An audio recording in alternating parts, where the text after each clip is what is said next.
right, I guess it's that time of the program where we cover the offensive line, get into the nitty-gritty from top to bottom. After all, this is the offensive line channel, as some say. Now, I didn't intend that. I intended to really cover everything, but there's only so much time. And also, I have found in my communications with people through comments, this is much different than when I was doing Phins News, or I am doing Phins News. I really didn't have any conversation with the people that I wrote to or read the stuff. But here, I'm talking to so many people, and I've found that a lot of people understand offensive line is important, but they just don't understand the gravity of having a terrible offensive line and how much it sets the table for everything. And I've been saying over and over and over again, in the NFL, the offensive line makes the world go around, and it's true. So I have a tendency to fixate because it's like a guy going to a doctor, and he's like, Doc, I got some problems. Which one do you want to take care of first? I got a broken finger. I got some bad sinus issues over there. You know, my stomach, man, when I go to the bathroom, it doesn't feel the best. Oh, yeah, and I got stage 55 cancer. Which one do you think we should tackle first and focus on? And so that's where it's been. 2021, people were talking Flores sucks, Tua sucks, every defense sucks. I'm like, this is the worst offensive line I have seen in my 40-plus years of watching Miami Dolphins football. I mean, it's all world bad.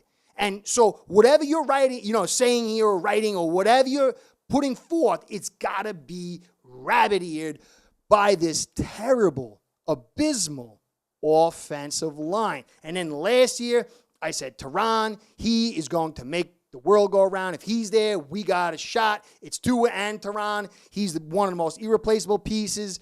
And, you saw it all, guys. So without going too much on it, offensive line is critical, but it's not you need 5 Hall of Famers. And so I find myself in a very curious position because I'm trying to be intellectually honest and a good purveyor of information, having to defend Chris Grier. Now, when I say I'm defending Chris Grier, I'm not saying what we got here is hunky-dory, awesome, super califragilisticexpialidocious.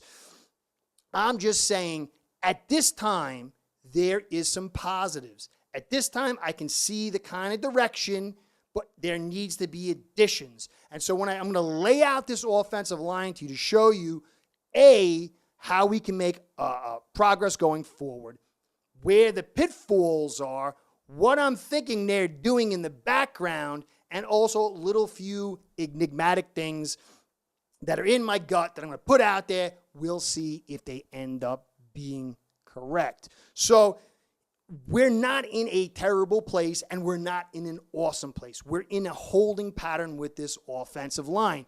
Everything has really been tackled and addressed very well, except the tight end position and the offensive line position. So we've got to see what Grier does going forward. He might not do anything. He might do something awesome. Let's evaluate fairly. Savvy, want to thank you for stopping by. I want to give you a shout out. Shout out to Ace Per Head, my sponsor, because without you, without them guys, without a doubt, this show ain't going down. Ace Per Head's betting software is the premier white label platform for bookies to manage their players and grow their sportsbook operation. Click the link in the description below to get set up in minutes. Ask for the Curtis promo and get a special introductory discount. Okay, so let's take a look at this image here. And you can see this is our current group of offensive linemen. I got Smythe over there because I'm going to add the tight ends and I'm going to deal with them next. All through last year, we had 8 offensive linemen throughout week 1 all the way to the end, I believe. Maybe there was a week where we didn't. We had 9. But really, it was 8 throughout the season. So we have to anticipate, given what we're seeing with all this push for defense and push for receivers and skills and running backs, that we're probably going to go with 8 again. Now, we have 8 here. That doesn't mean that these 8 will be who starts for us, who will be the part of the 53 going into the season.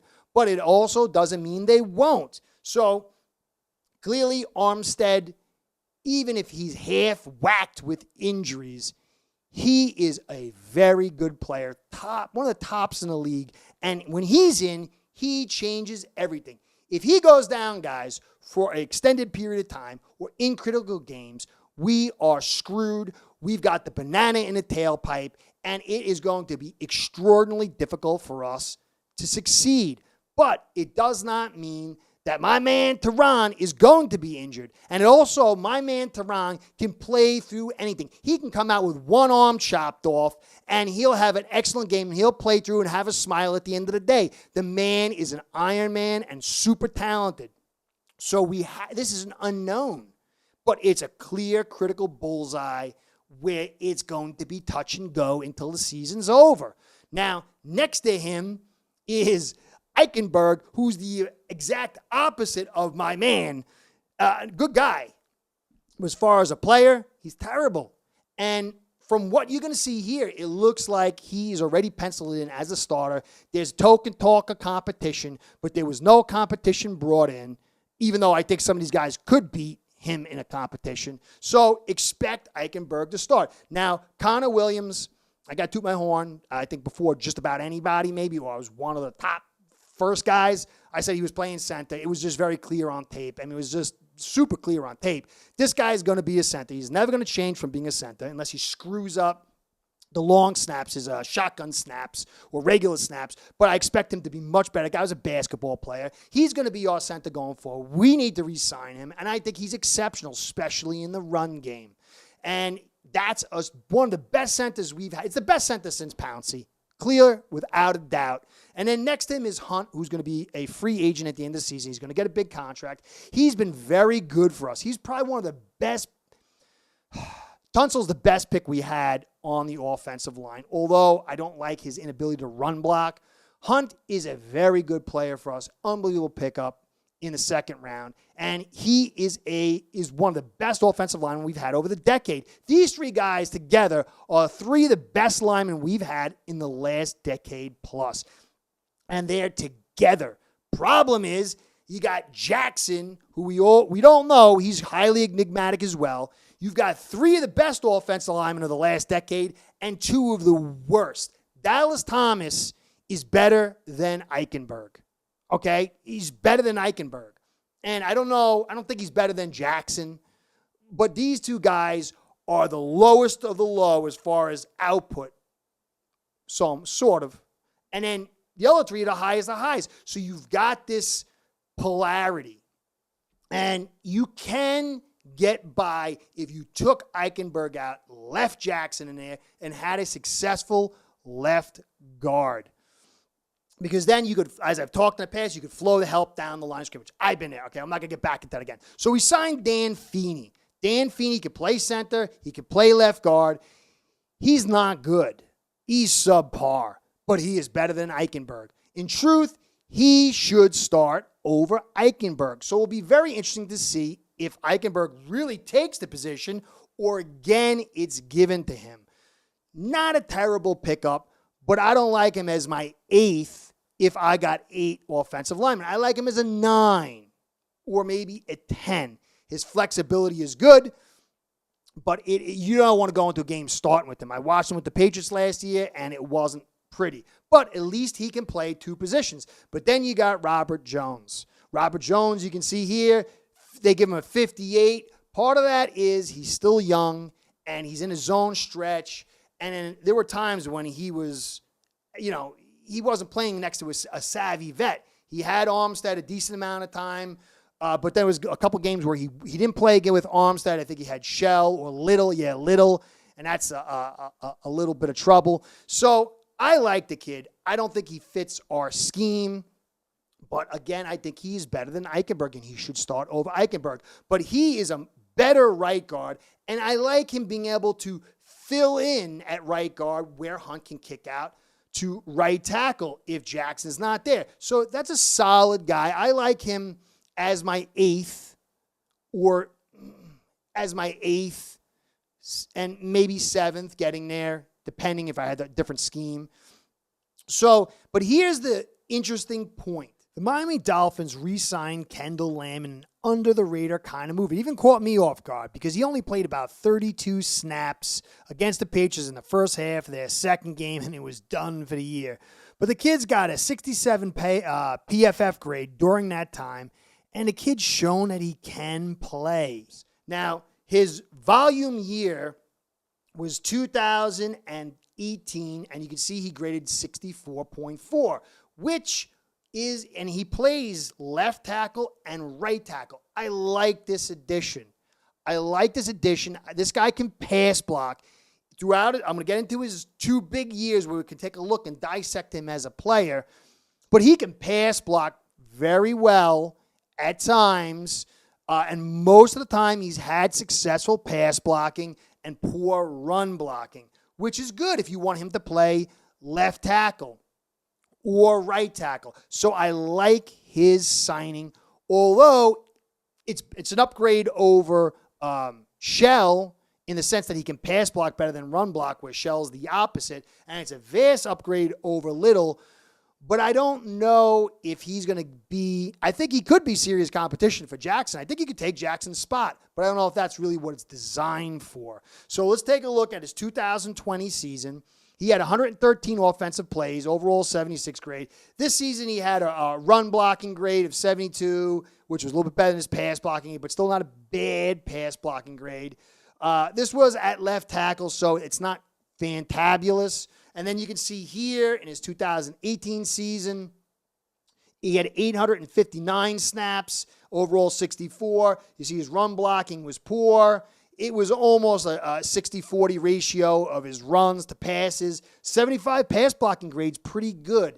And that's where we've got to hold on to. This is a good pickup. I like him, but there's a caveat to that. And I'm going to tie that all in to this.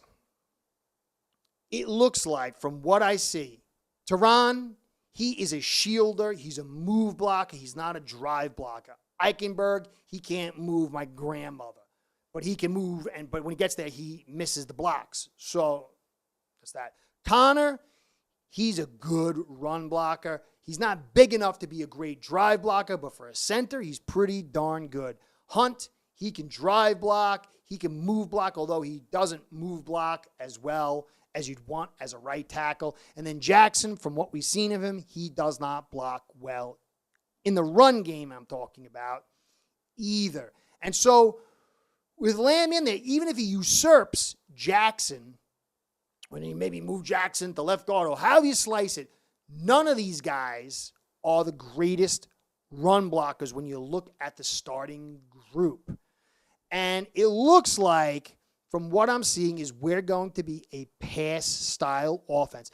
I would assume that McDaniel is going to move more to the run game than last year, because how could you not, being 31st in the league, I think, in rushing attempts.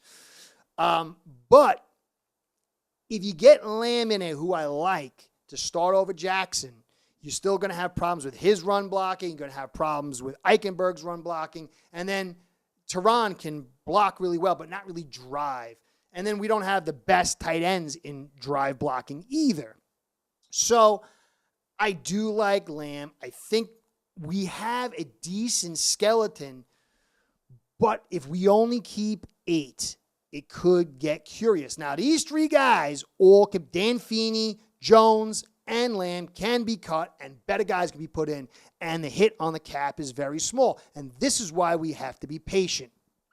Right now, if Tehran goes down, Lamb can get in there, and I don't think it's good. It's certainly not going to be as bad as anybody we saw at left tackle, not named Tehran, last year. And that's very good news. Of course, he'll be limited in the run game. You'd have him and Eichenberg paired, and they can't run block. And so that could cause some problems. But overall, we're in a much better situation if Tehran goes down. Also, if Jackson goes down, you'll have Lamb come in there as well. So I like our situation a little better than going into last season as far as the rotation. Now, Jackson being there screws it all up. If Jackson wasn't there and you had a quality starting tackle, now he might turn into a quality starting tackle. Kid is a great kid, guys. He's a hard worker. He's a big guy with great talent. But if he doesn't and he plays like he's played in the past, yeah, we're in a better situation, but it's still not a great one. And then there's the concern of Jones and Feeney replacing either Williams or Eichenberg. I don't mind Jones replacing Eichenberg if Tehran's there, but I'm not so certain about Lamb, Jones, Williams, Hunt, and Jackson. And so I think from what you're seeing, these might be the 7 of the guys we go into the season with. Maybe they swap out one guy. Maybe they don't swap out anybody. I think they're going to focus on tight end in the draft. You got a second-round pick, and you got a deep draft in tight ends, and you're going to want to make that draft pick hit. So where are you really going to go? Greer is a terrible, terrible draft history on the offensive line. And even if you draft a good guy, it's really hard when you get him in the second round to get him in there and play him up to snuff. Although Eichenberg, it'd be pretty easy to outplay him unless, of course, he takes a step up. But I think tight end's the key. And that's going to be really the focus for me. If we go get another athletic tight end who really can't run block, then it's finesse football, guys. And, okay, we almost, had a really great season last year. We almost beat the Bills with this finesse-style stuff.